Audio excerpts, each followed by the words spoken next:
Ladies and gentlemen, Rex Fair Elite Project, how the heck are you? We have Matthew LaCroix with us today, The Illusion of Us. What an incredible book. That was the first interview that we did. That's why I said that, because it seems like the illusionists control the charades, the compartmentalization programming. It is all around us. You have less opportunity to think for yourself. You need to do what you're told. Don't question anything.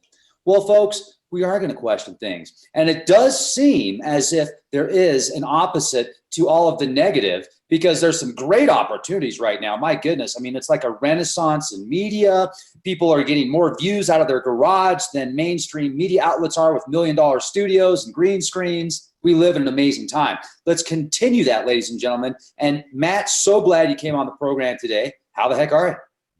I'm awesome, Rex. Very busy the last month. I just took on a new job that's been very complicated, doing basically environment, water quality, and GIS work for a local town. But it's one of those things where it's like managing two worlds, right? You have ancient history and looking at the dark aspects of our society, and then you have, having to keep up with a lot of current laws and things like the DEP and things like that. So it's interesting that I'm juggling these two things, but I enjoy a challenge. So man, the water out here in southern Colorado is fantastic, but in some places it is really bad. And there's mining towns in Colorado that the water is so bad, I don't know if I'd touch it without a good water filtration system. So that's a lot of work, man. Yeah, it's a very important part of our ecosystem and our culture and society to have clean water. And I think most people don't realize how contaminated with various things that their water is. We could go down that rabbit hole, but why are 80% of the public water supplies dumped with, fluoride in there, supposedly to help our, enamel in our teeth and things like that. But whereas fluoride is a neurotoxin and it's in things like toothpaste and everything. It's a scary world we live in, where I think most people don't have access to pure spring water that I think is actually what's beneficial to our systems the most. Well, actually there was a gentleman that I talked to the other day that he takes his water and he structures it, and he has magnets and uses words, and he can actually show the evidence once he puts it in a freezer, the way that it freezes. It's like art. It's incredible. So yeah, water is very important. Our bodies are about 60% water. And, speaking of water and frequencies, let's jump into this and let's make this awesome. A power hour here. Where do we start?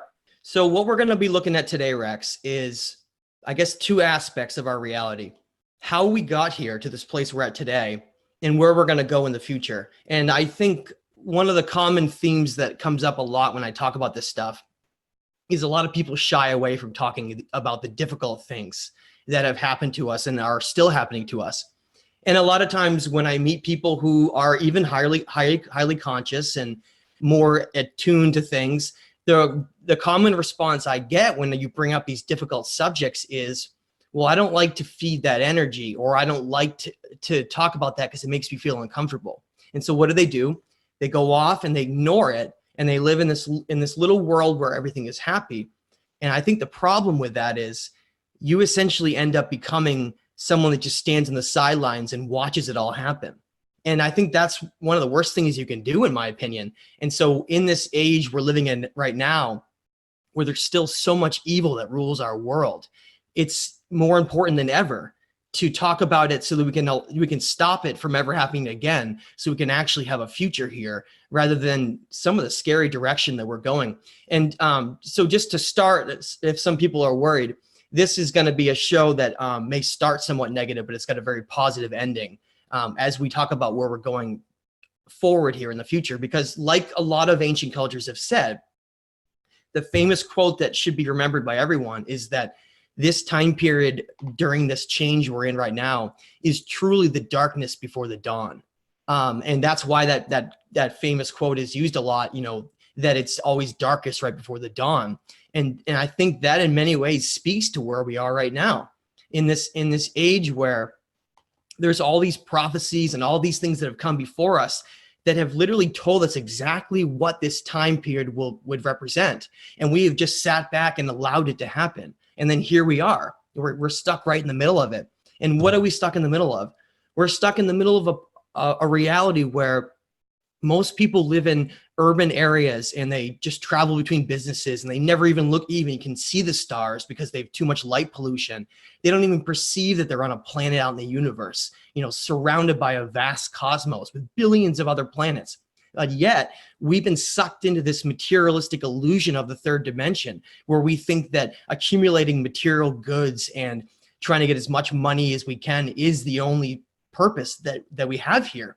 And if you look at it from a higher level perspective, that's really scary. It's really scary that sentient beings like us could become almost consumed and controlled by our own mind, by our own thoughts, and allow this to continue to happen. I mean, we live in a world where systems are in place, and those systems we'll talk about and how we got here, where people can't really just go out and do whatever they want. They can't just decide to live outside or go off on a life where they explore around the world and learn from different cultures and read as much as they can. They can't do that. Why? Because we have this structure in place where you have to work.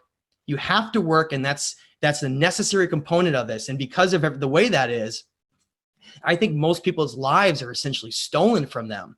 They never really lived the life they wanted to live at all. And we're going to talk about some prophecies. We're going to talk about how we got here. We're going to talk about how we can get out. And then to end, we're going to go into, well, where are we going after that?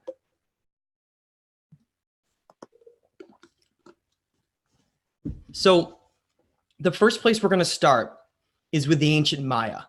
The Maya are one of these ancient cultures that had a very close relationship with the stars and with understanding the different ages that occur because of the precession age of our equinox as our planet wobbles on its axis and changes. A lot of people don't know that. When you mention something like the different ages like Aquarius and Libra and Aries and Pisces, people are like, oh, my birthday falls in that. And then they think you're just talking about sort of energy and doesn't really matter. And it's sort of some, hoo-ha talk, and it's not real. But if you look at every ancient culture throughout history that studied the stars, the reason they did that was because they understood that each of these ages of the zodiac that go on, they have a totally different kind of energy and polarity that goes along with them. And when they realized that, they could start to look and map the future by simply looking at these different ages and how the balancing seesaw of energy takes place. And that, of course, it happens for many, many reasons. But what they essentially saw was, here we have a situation where, okay, our Earth wobbles on its axis, okay? And that wobble takes a total of 26,000 years to come back and start over again. And those are known as the zodiac ages. And that's known as the precessional wobble, okay? And I think that's a very, very, very important thing for people to wrap their heads around, because it basically is what drives the destiny of that era, that period of time. Now, to break that down further so people understand, if you break down 26,000 years, 27,000 years, you get roughly 2,100 years per age, okay? And if you look at the time period we're in right now and what we've just come from, you're essentially looking at, well, how have each of these ages been ruled? And how could so many ancient cultures know what that age is, what is going to come along with that age? And that's what we're going to talk about right now. So what the ancient Maya saw is they looked into these different ages and they looked into the future, and they basically made 7 different prophecies based on these different time periods that mankind would go through. And those are called the 7 prophecies of the Maya. And what we're going to be reading, I'm going to read a section on right now, is known as the 5th prophecy of the Maya. And I've read it before, but I think it's very important because it's one of these prophecies that really speaks to this time period we're in right now. So I want people to listen very carefully to this, to what the Maya said about this time period, and see if you can see some correlation to what's going on in the events that are happening right now. So the 5th prophecy of the Maya states, all systems based on fear which affect our civilization will transform simultaneously with the planet and humanity to take a new step towards a reality of harmony. It says systems will fail to confront humanity with itself, making us see the need to reorganize society and continue on a path of evolution, allowing us to understand creation. Money will cease to be used as a form of currency, and the symptoms which are emerging in various parts of our world seem to conform this. So when you look at the fifth prophecy of the Maya and how this world based on fear and money and control is eroding in this illusion of the material world, moving towards a time of harmony and understanding balance in the universe. I think we're in that time period right now. And I think that we are emerging out of this darkness into a better time. But like that saying goes, it's always the darkest just before the dawn. Any kind of a new age that is supposed to be balanced as a positive polarity and a positive energy will always go out in the most negative way possible, because that's how balance works. It's like the mechanisms of our past don't want to lose control over how things have gone. And it's almost like no matter what happens and how people's mindsets are moving forward, there's still this pushback to hold on to these old ways and the old ways of control that have held us back for so long. And so what I want to talk about is I want to talk about how we got here and a little bit of a history lesson for how we became so controlled here and how things got to be the way they are, because it may seem on the surface that things are great, but the more you delve in and look at all the secrets of ancient history and the idea of what consciousness is and the secrets that are being protected about everything around us, and things like the pyramids and the tunnels underground that go to these famous underworld, and all of these incredible artifacts and cuneiform tablets and ancient writings that have been hidden away in the Vatican so that people can't ever see them because they don't conform with this determined religious viewpoint. All of these things are ways that they've controlled the path of humanity. And we're at this time period right now where a lot of those control systems, just like the Maya said, are collapsing and falling apart. This fear-based world we have is collapsing. So how did we get here, right? Well, the most important place to start, and I've talked about ancient history a lot, so I'm not going to talk about that, but there's definitely, I see correlations with a lot of ancient history and secret societies leading up to where we are now. But we're going to do a little bit different topics today. We're going to talk more about current, as in 1700s onward. And the reason I'm starting there is because that's where you get this emergence of these powerful secret societies that end up realizing that, well, the ultimate way to control humanity is through this magic money system, where you can create a system where a form of currency doesn't have to be representative by anything of value. And so when I wrote The Stage of Time, a book that I recently finished, I talked all about it. Well, where did the first form of currency come from? And you look back at the Sumerians and you find that the first form of currency was called the shekel. And it represented directly a bushel of wheat, because agriculture was extremely important to them back then. It was considered the basis of their entire society. And therefore, they structured their currency around that. Well, look at now. What is our currency based on? It's based on a lot of different things and not always based on something that has an actual economic value. That's where inflation and all these things come into place, and collapsing industries and this whole idea of empire rising and being unsustainable and then collapsing. And we've seen that over and over again throughout history. And what we see in the 1700s is we see a couple of these different secret society bloodline families emerging and becoming very powerful. And one of those families is very famous. Their translation is known as the Red Shields. And if you translate the Red Shields, you get the name Rothschild. And that name is famous throughout history because the Rothschilds were the ones who established and created the central bank. And that's where our story begins. What is important to understand there is that the central bank ended up taking control and owning almost every industrial country of the world, as only with a couple countries that are left out. And I want to mention what those countries are so you can look at this higher level perspective. The only countries that are currently not part of the central bank are countries like Syria, countries like Iraq, countries like Libya, Iran, all these countries that are deep in the middle of these incredible civil wars and all this destabilization that's occurred throughout history. And it really makes you have to sit back and scratch your head a little bit and wonder, where's the correlation there? Well, let's take a step back and do a little bit of backfill to this information so we understand how this all happened. So in the 1700s, there was a man named Amschel Rothschild that had 5 sons, okay? And those 5 sons were sent to these strategic locations of banking across our world. And those locations were England, Italy, Germany, France, and Austria, where the head of the banking was. So why did they do that? Well, it turns out when you go in and you do research, which I highly encourage everyone to go look, because this is really what blew my mind when I was researching the last 2 books and really digging into this. It's one of these types of moments where you see correlation, but the more you look, you think maybe that correlation will fall apart, but it just gets deeper and deeper, and you get this rabbit hole that weaves through, and all of a sudden, all these events throughout history start to make sense. And so what those events are, when you look into Amschel Rothschild, how did he become the head of the banking of the whole world? How did that happen? And this is where the rabbit hole begins. You learn that he learned the banking trade from one of the relatives of Robert Oppenheimer. And that's what I was mentioning about this really weird road you go down where you say, wait a minute. So one of the relatives of Robert Oppenheimer, and for those who don't know, Robert Oppenheimer was one of the main players behind the Manhattan Project and the atomic bomb. Okay, go ahead.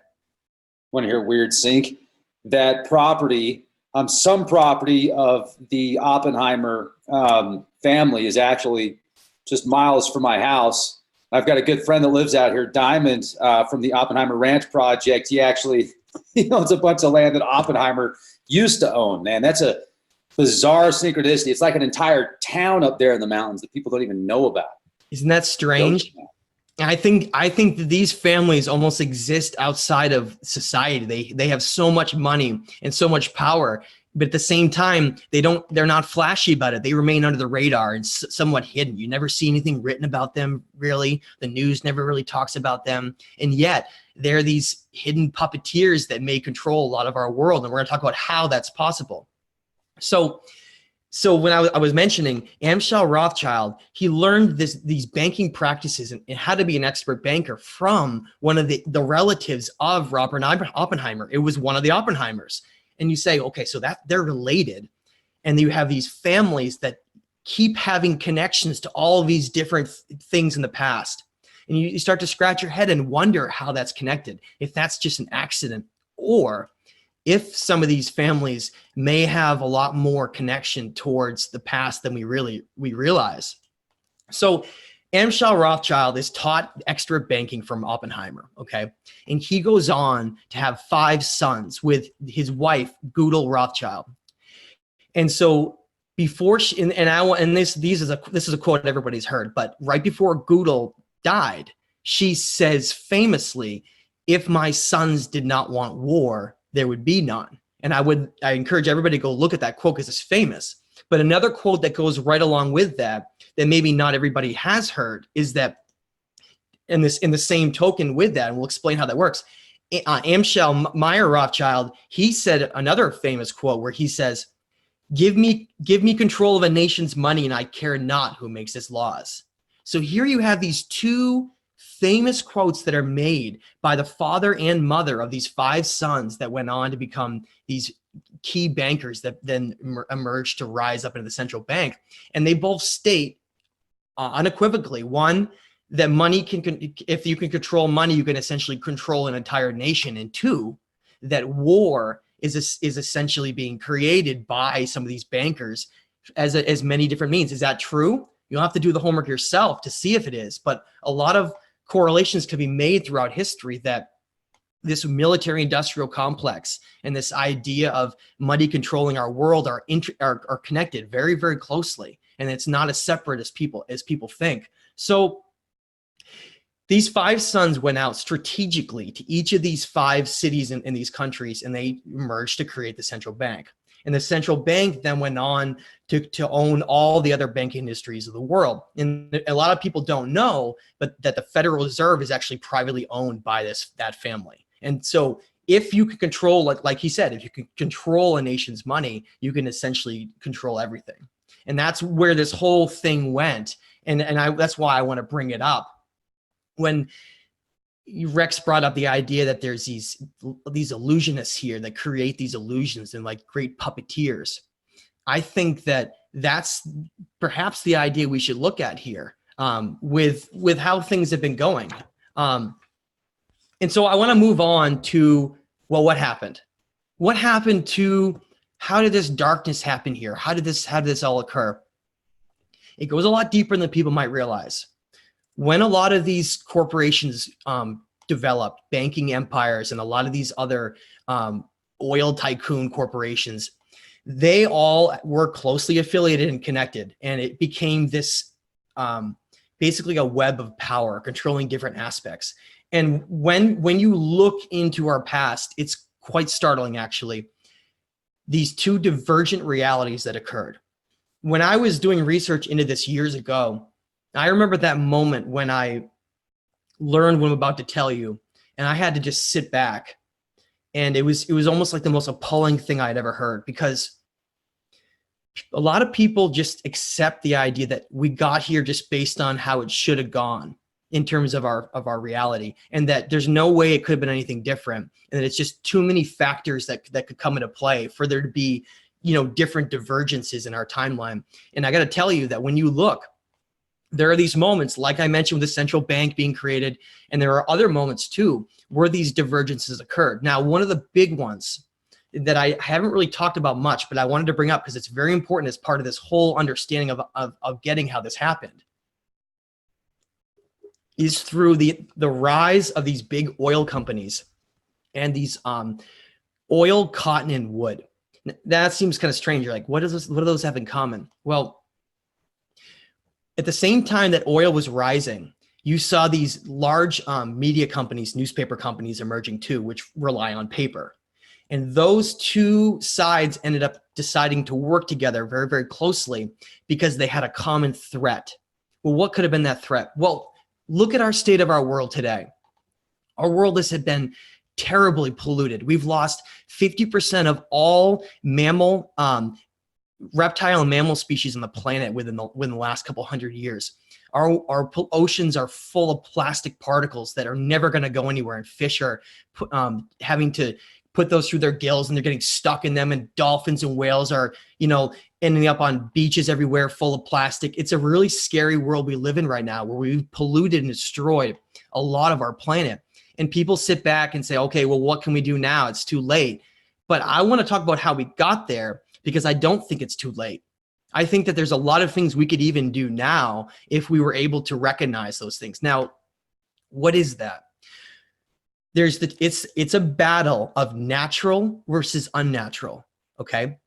It was realized a long time ago that if you have something that's plant-based, okay, you can't patent it. That was a law that was established a long time ago. So when you had these emergences of this westernized medicine through these chemical-based medicines, along the same time, these petroleum products like plastics, when you had those rising up, you found yourself at a tricky situation, because we had some people might not realize that, something called hemp. Now, who cares about like marijuana, right? Hemp. Well, hemp is actually, in my opinion, probably the most beneficial plant on the entire planet. Not in terms of a psychoactive way, which has benefits for many medical things, but the non-psychoactive properties of hemp in an industrial way, and also things like CBD in a medical perspective, and all the other plants that go along with it too. Our world had this major divergence where these powers decided that we had to go this certain direction because of money and a lot of other things. And that entire world was basically shut down, and we never saw it ever emerge. And you look at things like, well, what about whatever happened to, solar powered cars, and some cars were being powered by like water and all these strange things, and Tesla coming up with free electricity because he learned about what the ancients knew. And so then what happened? Why did none of that come to fruition? Well, it's very interesting, actually, that when you look, there's a very specific moment when that diverged. And it's in the late 1930s, you saw this point where an invention was made. Previous to that invention, hemp being the most the toughest natural fiber in the entire world. That's why it's so important. It could essentially replace every single industrial fiber and industrial use we have with all these other components. And a famous book people should check out if they don't believe that. Look into a book called The Emperor Wears No Clothes by Jack Herer. Okay, you look at the idea where, okay, something natural could have essentially replaced everything else that we're using now that's polluted our world in a way where it would have been sustainable. And that's a really scary notion to come across. But that's why I want this story to be understood and how we got here. In the 1930s, that hemp product that's extremely tough and difficult to work with, there was an invention that was created called the decorticator. This idea, they had this machine where they could take hemp and they could break it down. And when that occurred, these powers that be knew that there was a threat that was emerging that could literally destroy this entire industry that had come up, both medicine and the industrial property side that was using paper, wood products for paper, which you can use the same thing with hemp. Clothes could be made out of hemp in a much stronger way too. Cars could be made out of hemp, houses. Hemp can fuel vehicles just like gas and oil does. Go ahead. It's amazing when you actually look at it. I want to jump in on that because, so I can't confirm this, but I had a friend growing up that he dated somebody that was related to that family that you just brought up. And no, it was actually the DuPont family. Yep. And this gal that he dated, actually, because he brought up to her the plastics and the hemp, and how hemp could be used for a type of biodiesel, a type of fuel, and it could be used for plastics, etc. Well, how do I put this? Word on the street is because of what you just said. I mean, this was talked about even before in certain circles. I mean, it's amazing how much people forget, because you could be so spot on with what you're saying. And if you really think about it, this compartmentalization, maybe at one point these people were just like, yeah, we just got to do this one thing, and then we'll have all the money and all the control. And then it's like, well, wait, now we have to change this. Now we have to change history. Now we have to change science. Now we have to change, basically we have to change religion. We have to change everything. Otherwise we'll lose control of what we first started. So it just gets worse and worse and worse. And it's like this cycle like you're talking about, and deeper and darker. And man, thank goodness the age of Aquarius is on the way. Well said, Rex. And you're right. It was decisions made a long time ago for how things would be. And they decided that. And you can actually look at those documented decisions when you look at that 1930s incident I told you about. So the decorticator, this invention is done, right? Where they are able to successfully break down hemp in a very inexpensive way. And boom, it immediately becomes a threat, because before that, it was too difficult to work with. And so, okay, so then cotton and paper and a lot of these other things were much easier. So that was one of the reasons why they became monopolized by these big companies. Well, here comes hemp, which can be grown essentially like a field of hemp could be grown far faster than a forest, which is where a lot of these newspapers were being made out of. And so that was a common threat. So how does this connect? Well, there was a major conglomerate newspaper owner, okay, called William Randolph Hearst. And William Randolph Hearst, during this time period in the 1930s, he owned nearly every newspaper company in the entire United States.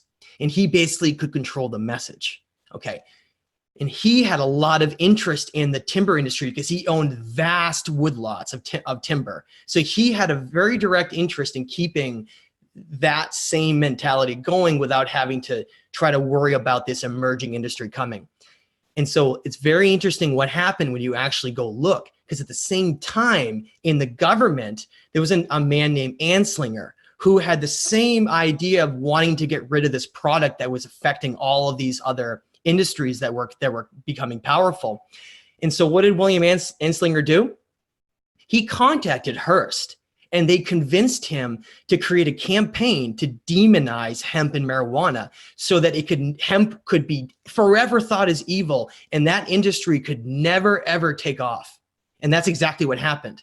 That's why newspapers all of a sudden had reefer madness and all this stuff that emerged, because we saw this moment where they say, hey, people are too stupid to realize that hemp is totally non-psychoactive and it has nothing to do with the marijuana side of getting high. But let's lump them both together and put them as a Schedule 0 drug, which means, or Schedule 1, which means you can't even do any testing on it, any benefit looks at it. Even on an industrial side, hemp was considered the highest, most restricted of all status. Isn't that crazy? It was an ingenious way to do it. So William Randolph Hearst created the propaganda behind the machine.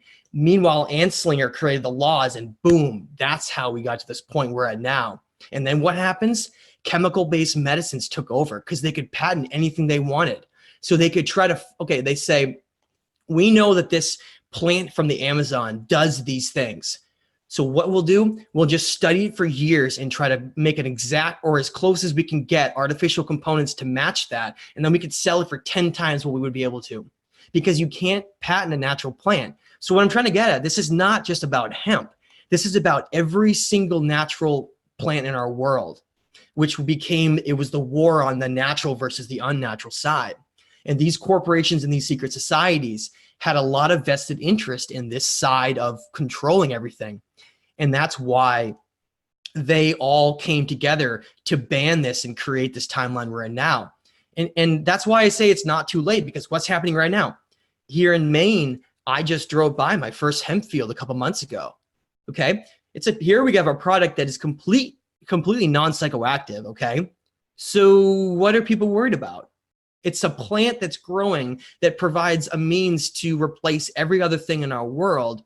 And yet people still, in many ways, have a stigma that hemp is somehow evil. And a lot of these other plant-based things, look at things like DMT and psilocybin, these things that are breaking out and helping a lot of people with real problems. And yet those are all the same natural medicines that were demonized. So we're seeing this tipping point where society is realizing that all of these mechanisms that have controlled us are starting to come down. But at the same time, the federal government and those who are in control are clamping back down. So there's this push and pull, and that's where we're at right now. But I think it's important that people understand the past to see how this all happened. Because look at, if you don't believe anything of what I just said, go listen to one famous quote that was given, discussion by JFK before he was assassinated. Okay. In my opinion, it's one of the greatest speeches ever given. Before, JFK was essentially assassinated because he was trying to do things like get us out of Vietnam and the military industrial complex, shut down the Federal Reserve. He knew all about that. And in his speech, he mentions that. But before he mentions those things, he talks all about how there are these powerful secret societies that control our whole entire world. And they remain in the shadows and they pull the strings behind everything. And it's amazing to me that people don't go watch that and realize what he was saying, because what he was saying was echoed by other presidents as well. Presidents like Truman, who came out after World War II and were saying, look, this military industrial complex that's way above me, is controlling our entire world. And we're looking at, it's directly related with things like, look at the Middle East being fought with oil and how war is used as a component being used for that. They're all being used in tandem. That's the whole point of why it's so scary. When you're talking about the military industrial complex, to me, it covers more than just war. It's this control of our world through a militarized state and keeping us in these ways that really hold us back rather than pushing us forward with progression. I think some people would argue that if we didn't have this industrialized age with coal and then petroleum products, that we never could have got here as fast. Go look at hemp again, because you're wrong. In my opinion, you haven't looked closely enough about what some of these other components could have done to replace it in a sustainable way. Go ahead. Yeah, and let's add to that. So when it gets into certain fuels and ways to get around, I think that you could actually be using certain type of Tesla devices and suppressed technologies that have been used or dubbed for decades. And that's another thing that's a part of this compartmentalization program that I've brought up oftentimes. We are in a system that designs compartments and it puts people in those compartments. And you are born into a system. When you go to school, that school system doesn't teach you to think for yourself. It indoctrinates you to be a part of the system. Yep. They could change things in the education system to where you could be, 10, 20 years from now, a civilization that would have superstars and Jedis and brilliant minds. Whereas, like you said, this compartment program, taking away from the natural. I love that, man. It's synthetic versus organic. It's the machine versus the natural order. And it's back and forth and back and forth. And you know what? Let's look at the bright side of this. If you can rise above it and not be down in it. Oh, I love that song. Love that song. Now I'm down in it. Oh, man, Trent Reznor was just brilliant. But anyway, if you can be above it and not down in it, then you could actually build from both. I mean, that's the thing. It's like this duality that we're in. There's a duality to everything, even to nature. It's the opposite, synthetic. And it seems as if that is the force, the battery that continues to feed everything. It's right. And we're in it right now. Exactly. That was very, very well said. And that's what I was trying to get to. This is not just about, hemp or whatever. It's about the unnatural balance of our world versus this synthetic artificial side. That's why everything is on one side versus the other. Think about it. How does that work? In school, it's this curriculum that's taught that completely leaves out consciousness, spirituality, energy, the mechanisms that really drive our world and what defines us. And we're looked at just as empty organic vessels, right? Looking at everything on just a linear perspective that's very empty, very Darwinian based. And that's how these two systems have been battling. Okay. Whereas at the same time, what's the only side that even delves into the other components of the non-physical? Religion. But yet even that was in many, many ways corrupted long ago. And so the only mechanism that represents, that other side was obviously corrupted. So we no longer have something that really represents that. And that's why so many people are drastically changing their lives and becoming healthier, not drinking public water, having spring water, exercising a lot, reading all the time, getting out in nature. You can see that division happening right now. Whereas here's this side of these controllers that are trying to keep this straight, path of our timeline. Meanwhile, society is slowly going this other way, even though it doesn't always seem that. And I just want to bring up the way that those controllers, those powerful organizations control our world is through three key areas: through the military, through religion, and through banking. And when you look at our world, those three things are represented by three privately owned cities that don't reflect any of the other types of country design that we have, where you have a country run by a certain amount of people and then rulers, and then that country is sovereign, whatever it is. No, here we have these strange privately owned cities that are not even part of the country they're within, like Washington, D.C. Now, what does Washington, D.C. represent in my mind? They're the military arm of these rulers. Then you have something like the Vatican. That's the other privately owned city-state that's outside the system. They're the religious controllers. And then what's left? London. London is this other strange type of place where the Rothschilds are up there living. And what do you have there? That's the center of the banking of our world. It all starts to make sense when you look at it in that type of way. Whereas in everything else is more or less keep us all fighting in a fear-based system where we don't come together to move forward the ship of consciousness. We're kept, like you said, kept in this system where it's this certain kind of cog that feeds everything. And I want to just move on to what these ancients said about this time and how accurate they were, okay? And how close they were to really getting this time period dead on. Now, some people may have recently seen a great reading Graham Hancock did on the Thoth prophecy read by Hermes, okay? I'm going to read a very short section of that pertains particularly to this time period, because I think it's an amazing, amazing piece of work. So for those who don't know, Hermes was the Greek equivalent of Thoth, okay, the messenger of the gods. And a lot of people really look at that and they scratch their heads trying to wonder, well, is this just some archetype that's created, or is this something more real? And I think that's where the real mystery of this really gets into. But either way, Hermes left behind these ancient writings. And one of those is this ancient Thoth prophecy.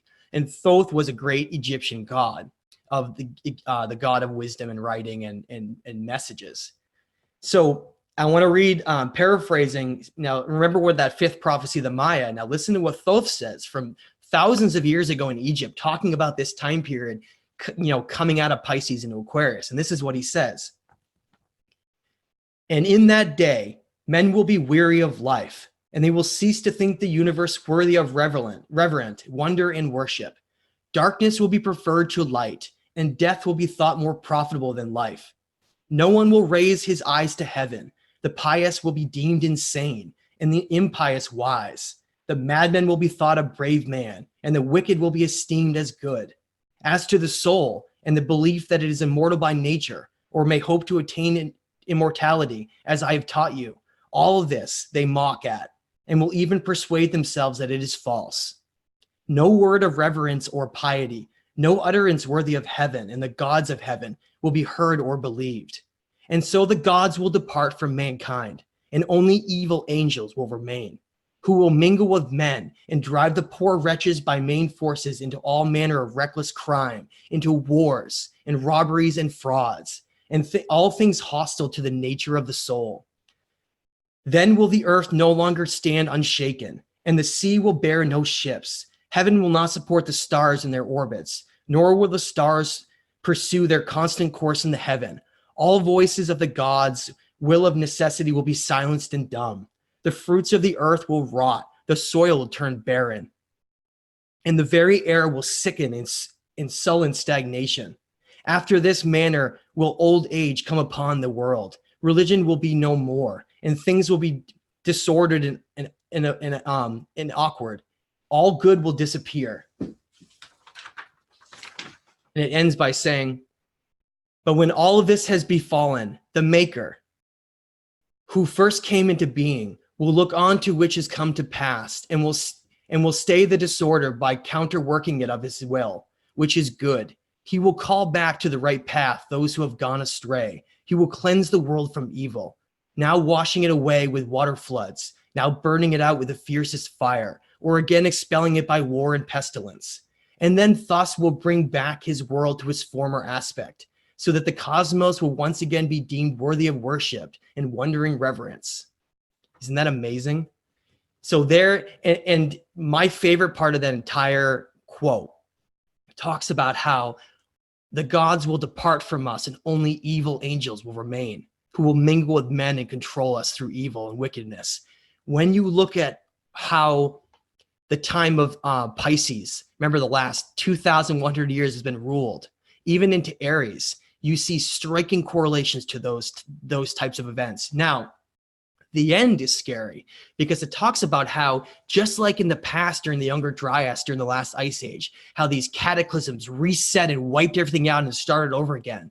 Here we find ourselves in another solar maximum going to a solar minimum, where the north, the magnetic North Pole is wobbling around again, and we're seeing all these earthquakes and volcanoes going off all over the world, and weather systems changing, and severe droughts and fires breaking out.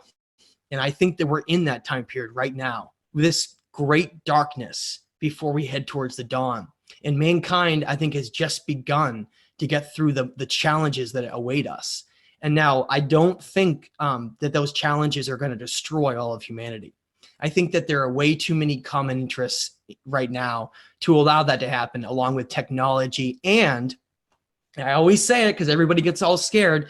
We do not have an ice age like right now, like they did 12,000 years ago.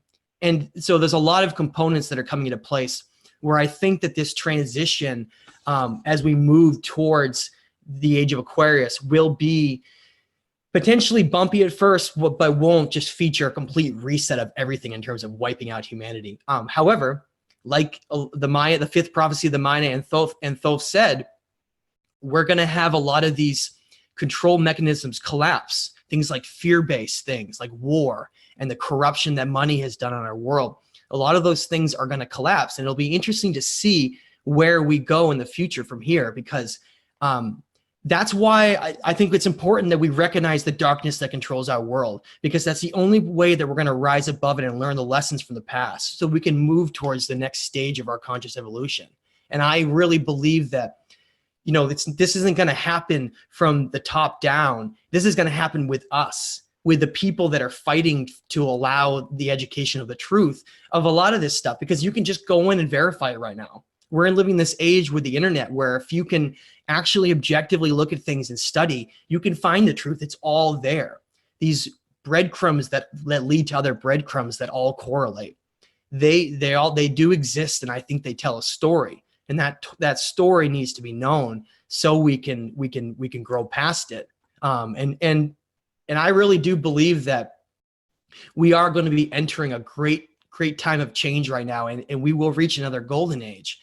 If you add up to end, because a lot of people ask me this, if you add up those different ages, Aries and then Pisces, and you remember it's a 2,100 year time period, and then you look at where we are now, it looks like the age of Aquarius is going to come in somewhere around 2027, 2030, or 40.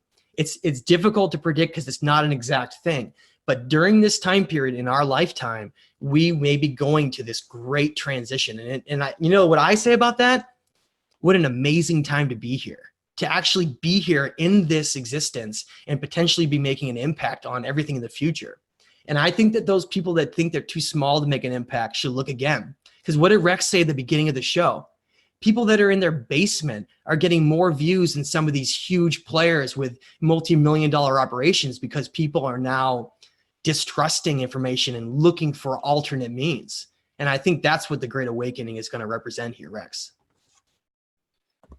I certainly hope that things continue to improve, and it's definitely a great opportunity to be alive. Like you said, man, this is wonderful. Every single day I wake up, I think, what am I going to do now to change, to change things for the better? Who are we going to talk to today?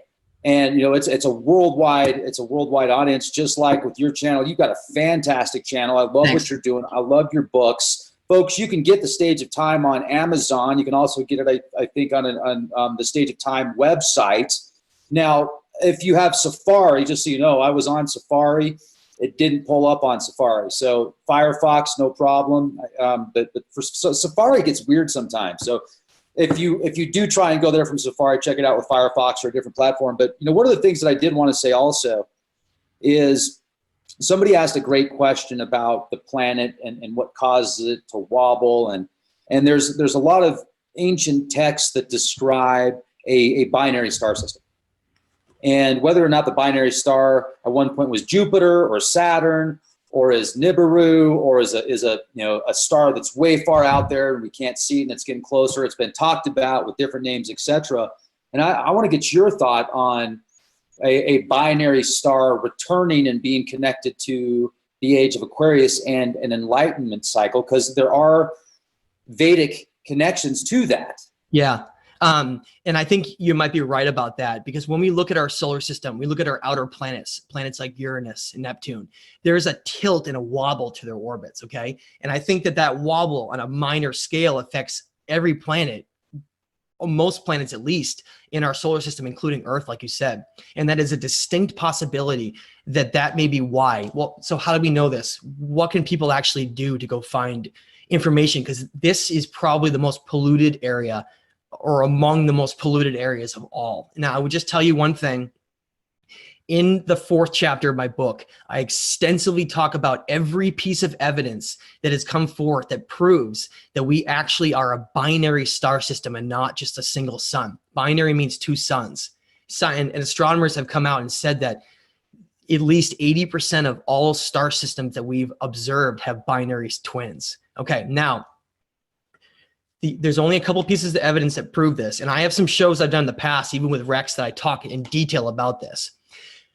But basically what happened is, astronomers in the 1980s, 1983, knew that wobble and that tilt was occurring in the outer solar system. So they sent out a probe called Pioneer 10. And Pioneer 10, in my opinion, discovered more astronomical things than any other discovery in history. And people don't even know about it. And the only place that we can actually see what Pioneer 10 found, because there is a lot of control in this information. And I think it's based on panic and what this can allude and lead to. But the one place I want people to go to, and I have videos on my channel and in the book, I talk about it in great detail, but there's a 1987 Science and Invention Encyclopedia, and it is the smoking gun of evidence. There's nothing that exists that's better. The first place you start is that you see that NASA gave a quote when they were first sending that probe out that says they were concerned that there was something tilting those planets. And they said that object, based on calculations, had to be at least 4 times the size of Earth. Okay, it's a very large object. Now, there's a lot of names that have been given for that. Planet X was one of the first names, and it was later called Planet 9 when they demoted Pluto. But that's a very important point to make. I don't use the term Nibiru. I use the term Planet 9 or Planet X because that's what its real name is. So what is the proof behind that? Well, Pioneer 10 was sent out in a certain direction that they based why these occurrences were happening.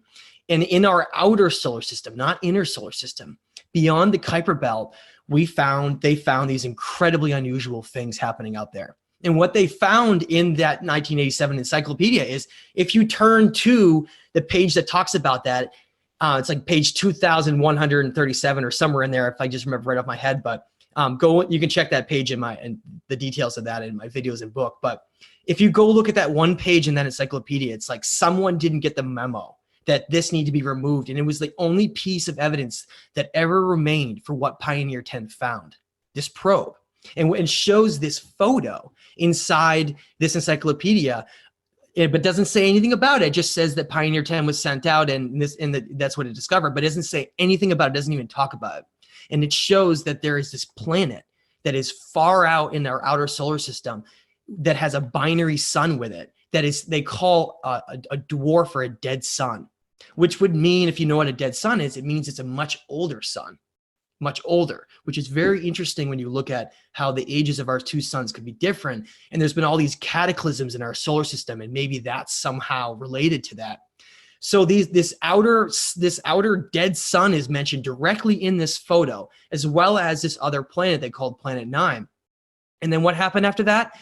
The researchers, Robert Harrington, that was looking at them from within, working with NASA, mysteriously died, and all these things happened, and the whole thing was buried. And it didn't come out back until Caltech just did a recent analysis again, talking about the same thing and how the Kuiper Belt and some of these things are being disrupted by something out there. So I think you're right, Rex. I think there's definitely astronomical secrets that exist that society doesn't really know about. And they may be one of the reasons why our Earth has this wobble that keeps allowing these different ages. But I highly encourage people to check out some of those secrets, because it really is incredible that when you start to look, it is almost overwhelming, all the information that exists that we're really not being told. Now I just want to say it's a possibility, folks, that it's not a planet. Astronomers are saying now it could be a grapefruit football-sized black hole. I saw that. But then black holes don't exist. So it's a plasmoid, or it's a dark star. That would make more sense. It could be a dark star that you're not going to see with a nice telescope. I mean, I've got a nice telescope. It's an 8-inch 8-inch Meade ACF LX200. It's got the dual heavy-duty mount thing, weighs about 100 pounds, and that sucker is a beast. And I can see incredible craters on the moon. I love it when people tell me, they're like, man, planets aren't real. Get a Nikon P1000. You look at it, you'll zoom in. Those planets, they're not real. I got a camera. I can see it. Okay. Well, I got a telescope that's got a better zoom than your camera, and it confirms otherwise. Just saying, this guy thought he was just schooling me about the shape of the Earth. I'm like, dude, it's a pyramid, okay? If you really want to know what shape the Earth is, it's a pyramid, and you're on the bottom. I'm just saying. But anyway, it's cool. It's cool. So maybe that star's out there, we don't see it because it doesn't emit the same light spectrum. And that's why it's called the dark star. Or it could just be Saturn, man. Maybe Saturn's the binary star.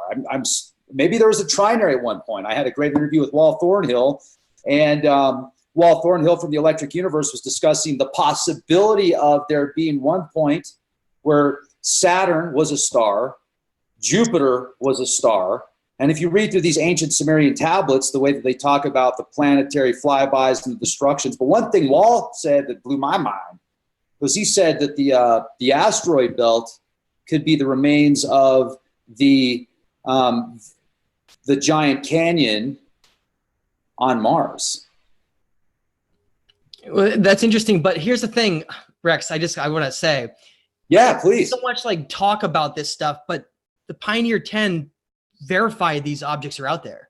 I mean, it directly verified them using infrared sensors on Pioneer 10, and because it found all those things, that's why it was buried. I mean, when we look at a lot of these ancient discoveries that have been made throughout history, those are the things you don't hear about are the things that are usually the most important, right?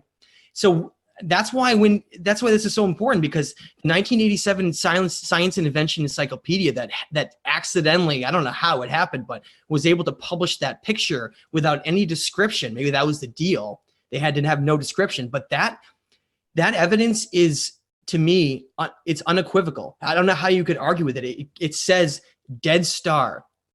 So what would dead star be? So old that it no longer emits very little ultraviolet light, and you can't even, it's so far out. It says, what it says in that, according to the Pioneer 10, is that this dead star is 50 billion miles from Earth, way out beyond the outer Kuiper belt, which means that of course we can't see it. We can't even see the edge of our solar system. We're talking about the outer solar system beyond that. So we have to start understanding that there's a lot of components that are out there, and they're real. The Pioneer 10 found those objects, and then it sent back the data, and it gave us very specific measurements of where they are, how far they are from Earth and what kind of objects they are. So I guess I have to say that just because I hear a lot of people talking about, maybe these planets used to be stars back then, and that's why these things happened. Maybe, but what about this really concrete evidence that is largely still being ignored, which I don't really understand, that talks about, here we have this binary star system that is, what kind of interaction could another sun have, even if it's far out, with our own sun? Well, and I would add to that there, because what you said, that information that came out in the 80s, I wouldn't call him a friend, but an acquaintance that is a amateur astronomer. And he's a good one. I mean, he's even spotted, he invented these like joysticks that are connected to his telescope. And he actually has been able to spot the ISIS with a 20-year-old telescope. But the International Space Station. But yeah, my point is, he brought up, because I talked to him about that, and he said that information that was presented about that star, the calculations were wrong, the math was wrong, the data was inaccurate. Yep. So I don't know, man. I'm just looking for the truth. That's exactly what happened. Go look at Robert Harrington. He was the head, the astronomer, the head at the U.S. Naval Observatory. He was investigating this, okay? And he was working with a couple other scientists who they all died mysteriously from things like throat cancer and all this stuff.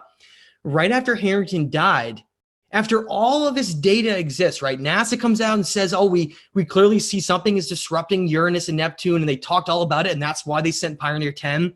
Then we see all these images showing this star that's balanced with this other planet that's interacting. Right after Harrington died and some of these key figures died, boom, NASA came right out and said that all of their work was mathematical miscalculations. And then everyone's like, oh, that makes sense. And they all just ignored it and let it just go away. And to me, it's insane to me that conclusion was accepted by people, because there's really concrete evidence and data that exists from the work that they were doing. And that's why in the book, in the 4th chapter, in the Stage of Time, I literally included all of their data, because people need to know about this information. And I even said in that I think that the worst thing in the world would be if great heroes of our time are forgotten because nobody wrote about them. And that's why I really encourage people to look into the story of Harrington and Thomas Flandern. That's his name. And since some of these other figures who were really studying this very detailed, and they came out and gave quotes saying, like, when they were looking into all of this information and other things, they were finding major pieces of information that were being held back and not being told, and certain aspects of science and astronomy and energy were different than what we've been told. And I think that that really culminates to how we got here now, where I think it's been a war of information for a long time, and we've become corrupted by a lot of misinformation and deception over time. Dude, I love your passion. And Thanks. I also would be very interested to see, I want to do some math and data and find out where they would link that planet or that binary star now compared to from the data from the 80s. Like, yeah, I mean, it was where 83, is it now? so it's been some years, hasn't it? Yeah. So it's still, I don't think it's in the Kuiper Belt. I don't think it's anywhere close to the Kuiper Belt. Way beyond. Just because, dude, if it was that close, we would probably be experiencing effects that we couldn't fathom. We'd probably see giant lightning bolts in the heavens, the thunderbolts of the gods, and all that. So, one thing I wanted to bring up also, did you know that they just discovered 20 new moons around Saturn? Yeah, just like, 20 casual moons. Some might even have life on them or something. No big deal. Well, 17 of them are retrograde orbit. 17 are retrograde orbit, and they say that they could be explosions, like a violent collisions from the past. What are your thoughts on that? I haven't looked into those specific moons yet, but that is, I think that this lost binary system that is way beyond the Kuiper Belt may be one of the major players on why some of the axis of these planets get shifted. Then over time, their elliptical orbits get slightly changed. Then some of them might crash into each other, and all these things may have happened billions of years ago because of this. Because remember, they call it a dead star, which means it's a lot older than our sun. And that begs a lot of questions to start looking into. But I want to mention one more thing, Rex, you said. Yeah. We know these objects are beyond the Kuiper Belt because of both the Pioneer 10 data that was shown in the 1987 Science and Invention Encyclopedia, as well as this astronomer out of Brazil named Gomez, who determined that these Kuiper Belt comets and these objects are being tilted also. So not just planets, but objects in the Kuiper Belt are being tilted, giving them weird orbits and stuff. And that's where this Planet 9 thing is coming back again. That's why Caltech had this study that emerged just like a year ago, where they were looking back into these objects again. Wait a minute, aren't those supposed to be mathematical miscalculations? Doesn't seem that way anymore, does it? I think a lot of that was told to silence this, and there was no one to fight for it because those figures had already been silenced. Wow, dude, that's deep. And we're gonna have to wrap this up in just a moment because Matt is a very busy person. But there's one question that's from the audience, and I'd like to ask you this as we close out. I need to get your take on this. Great question. Sure. If this binary star is going to approach us again, and do you think it would be possible through the electric universe hypothesis model that it could actually reignite the dark star to become a binary star system again with ours? So getting close enough to our star, somehow reconnecting, and then turning the dark star back on again. That's a question right there. When you look into Harrington's data and Flandern, they did detailed calculations. Okay, and what they determined was, no, there's no 3,600 year revolution by the retrograde thing in there. No, that was a mistranslation.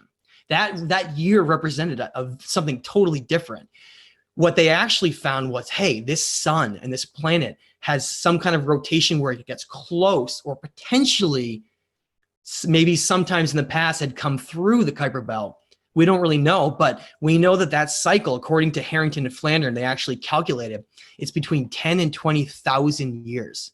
Now, when you look at when these resets have been occurring with cataclysms on our planet, it seems to be somewhere between 10 and 20,000 years every time.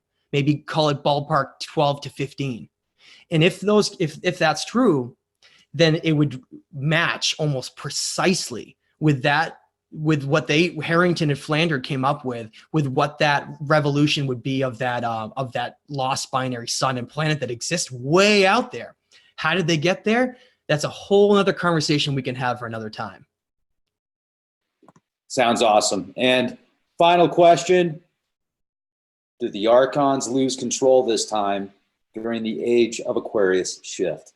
Yeah, that's what all this is about. The controllers here, whoever those you want to label those, are desperate because they're losing control fast. They can't fight this higher consciousness that's coming in, because that has to do with both the age of Aquarius rotating in, and you have to change. If you have negative, you have to go to positive, okay? And you have these increases of energy as we slowly get closer and closer to some of the energy that's in the center of the Milky Way galaxy. We don't get anywhere near it, but these minute changes as we move, because our solar system is always moving. As we move in one of these great arms of the Milky Way, there's different energies associated with that. Just like there's different energies associated with as our Earth slowly wobbles and faces different constellations.